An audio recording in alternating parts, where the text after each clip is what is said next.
Channel 2 News Newswatch with Michele Marsh. Good evening. President Reagan used a speech to the United Nations to call for new arms control talks with the Soviets.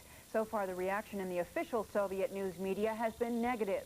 In a speech in New York tonight, Geraldine Ferraro called on the president to account for the security lapse before last week's bombing in Beirut. There are new threats against Americans in the Mideast tonight.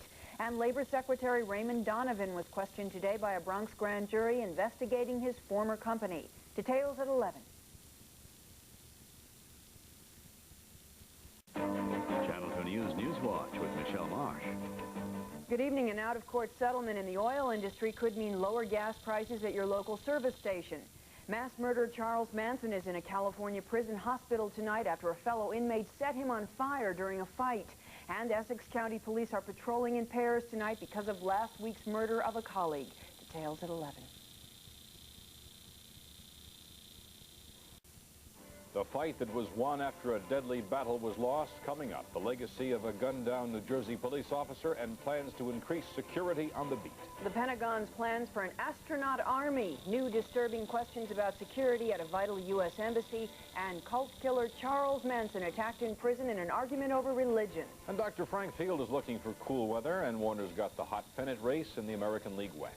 We'll tell you why you may be in for a surprise at the gasoline pump, and why some kids who don't even know how to drive have a traffic light to tell them what to do. Next.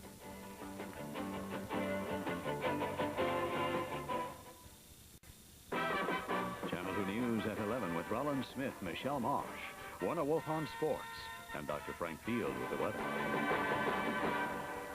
Good evening, everyone. His fellow officers say it comes too late for Essex County Police Officer Daniel Smith.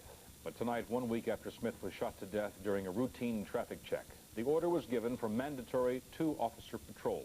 Missing link in the plan to increase U.S. embassy security. And later on, they say it's not a Mickey Mouse issue as they set up the picket lines.